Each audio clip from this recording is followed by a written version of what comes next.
ಎಲ್ಲ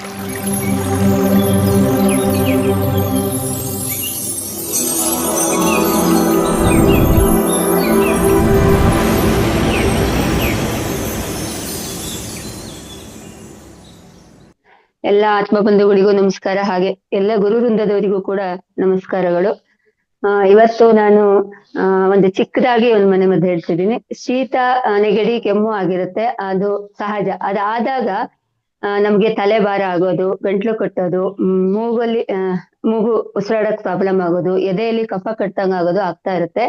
ಅದಕ್ಕೆ ನಾವ್ ಏನ್ ಮಾಡ್ಬೇಕು ಅಂತ ಅಂದ್ರೆ, ಅದಕ್ಕೆ ಪರಿಹಾರ ಅಂದ್ರೆ ಸ್ಟೀಮ್ ತಗೋಬೇಕು. ಸ್ಟೀಮ್ ಅಂದ ತಕ್ಷಣ ಎಲ್ರು ಏನ್ ಮಾಡ್ತಾರೆ, ವಿಕ್ಸ್ ಇರುತ್ತೆ, ಅಮೃತಾಂಜನ ಇರುತ್ತೆ, ಅದೆಲ್ಲ ಹಾಕಿ ಸ್ಟೀಮ್ ತಗೋಬಿಡ್ತಾರೆ. ಆದ್ರೆ ನಮ್ಮ ಮನೆಯಲ್ಲಿರುವಂತ ಅಂದ್ರೆ ಒಂದು ಸಾಂಬಾರ ಪದಾರ್ಥ ಆಗಿರ್ಬೋದು, ಅಥವಾ ಒಂದು ಬೇರುಗಳಿರ್ಬೋದು, ಅಂದ್ರೆ ದಿನನಿತ್ಯ ಬಳಸುವಂತ ವಸ್ತುಗಳಲ್ಲೇ ನಾವು ಹೇಗೆ ಸ್ಟೀಮ್ ಮಾಡ್ಕೊಳ್ಳೋದು ಅಂತ ನಾನು ಇವತ್ತು ತಿಳಿಸ್ಕೊಡ್ತೀನಿ. ಒಂದು 2-3 ಹೇಳ್ತೀನಿ.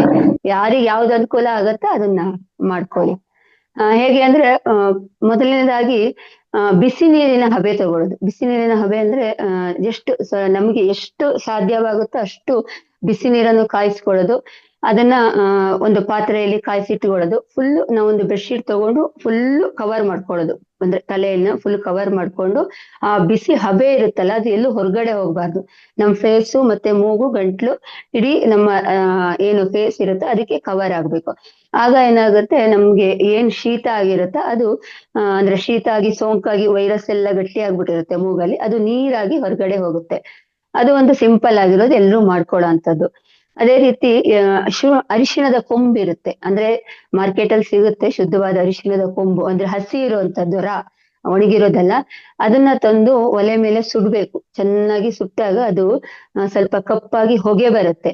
ಆ ಹೊಗೆಯನ್ನು ಆಘ್ರಾಣಿಸೋದಿನ ಮೂಲಕ ನಾವು ನಮ್ಮ ಮೂಗಲ್ಲಿ ಇರುವಂತ ಅಂದ್ರೆ ಏನು ವೈರಸ್ ಅಂತ ಹೇಳ್ತೀವಿ ಅಥವಾ ಸೋಂಕು ಅನ್ನತ್ತೆ, ಅದು ಕೂಡ ಅಂದ್ರೆ ನೀರಾಗಿ ಹೊರಗಡೆ ಬರುತ್ತೆ. ಎದೆಯಲ್ಲಿ ಕಟ್ಟಿರುವಂತ ಕಫ ಕೂಡ ನೀರಾಗತ್ತೆ.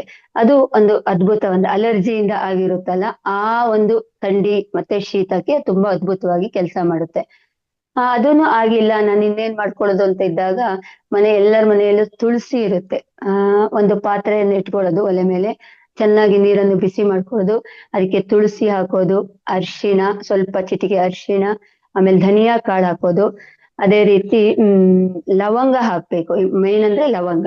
ಲವಂಗ ಹಾಕೋದು, ಸ್ವಲ್ಪ ಪಚ್ಚ ಕರ್ಪೂರ ಅಂತ ಸಿಗುತ್ತೆ, ಅದನ್ನ ಒಂದ್ ಸ್ವಲ್ಪ ಹಾಕಿ ಚೆನ್ನಾಗಿ ಬಿಸಿ ಮಾಡ್ಕೊಳ್ಳೋದು. ಅದ್ರದ್ದು ಆವಿ ತಗೊಳ್ಳೋದ್ರಿಂದ, ಅದ್ರಿಂದ ಹಬೆ ತಗೊಳ್ಳೋದ್ರಿಂದ, ಅಂದ್ರೆ ಅದನ್ನ ಹೇಗೆ ಅಂದ್ರೆ ನಾವು ಅದನ್ನು ಕೂಡ ಹೀಗೆ ಕವರ್ ಮಾಡ್ಕೋಬೇಕು. ಒಂದು ಬೆಡ್ಶೀಟ್ ತಗೊಂಡು ಫುಲ್ ಬಾಡಿಯನ್ನು ಕವರ್ ಮಾಡ್ಕೊಂಡು ಎಲ್ಲ ಬೆವರಿ ಅದು ಇಳಿತಾ ಇರ್ಬೇಕು. ಅಂದ್ರೆ ಹೊರಗಡೆ ಹೋಗ್ಬಾರ್ದು, ಎಲ್ಲೂ ಗ್ಯಾಪ್ ಇರಬಾರ್ದು, ಫುಲ್ ಕವರ್ ಆಗಿ ಕೂತ್ಕೊಂಡಾಗ ನಮ್ಗೆ ಎಲ್ಲಿ ಅದು ಅಂದ್ರೆ ಬ್ಲಾಕ್ ಆಗಿರುತ್ತೋ, ಮೂಗಿರ್ಬೋದು, ತಲೆ ಇರ್ಬೋದು, ಹಣೆ ಇರ್ಬೋದು, ಗಂಟಲು ಇರ್ಬೋದು, ಎಲ್ಲಿ ಬ್ಲಾಕ್ ಆಗಿರುತ್ತೋ ಆ ವೈರಸ್ಗಳು ನೀರ್ ಮೂಲಕ ಹೊರಗಡೆ ಬರ್ತಾ ಇರುತ್ತೆ. ಅದು ಕೂಡ ಒಂದು ಅದ್ಭುತವಾಗಿ ಕೆಲಸ ಮಾಡುತ್ತೆ. ಅಂದ್ರೆ ಈಗ ನಮ್ಗೆ ಒಂದ್ ಸ್ವಲ್ಪ ಶೀತ ಆದಾಗ ಮುಖ ಎಲ್ಲ ಊದಿರುತ್ತೆ, ಅಂದ್ರೆ ಸ್ವಲ್ಪ ದಪ್ಪ ಆದಾಗೆ ಆಗಿರುತ್ತೆ, ಅದು ಕೂಡ ನಿವಾರಣೆ ಆಗುತ್ತೆ. ಈಗ ಅದು ಆಗಿಲ್ಲ ಅಂದ್ರೆ ಕೇವಲ ತುಳಸಿ ತಗೊಳ್ಳೋದು. ತುಳಸಿಯನ್ನು ಚೆನ್ನಾಗಿ ಜಜ್ಜೋದು, ಅದರ ರಸ ಬರುತ್ತೆ, ಅದನ್ನು ಕೂಡ ಬಿಸಿ ನೀರಲ್ಲಿ ಹಾಕೋದು. ಇದು ಚೆನ್ನಾಗಿರ್ಬೇಕು ಬಿಸಿ. ಅಂದ್ರೆ ನಾವು ಎಷ್ಟು ಹಬೆ ತಗೊಳ್ತೀವಿ ಅನ್ನೋದನ್ನು ನಮ್ಮ ಮೇಲೆ ಡಿಪೆಂಡ್ ಆಗಿರುತ್ತೆ. ನಮ್ಗೆ ಎಷ್ಟಾಗುತ್ತೋ ಅಷ್ಟು ತಗೊಳ್ಳೋದು. ಆ ತುಳಸಿ ರಸವನ್ನು ಆ ನೀರಿಗೆ ಹಾಕಿ ಚೆನ್ನಾಗಿ ಕುದಿಸ್ಕೊಳ್ಳೋದು.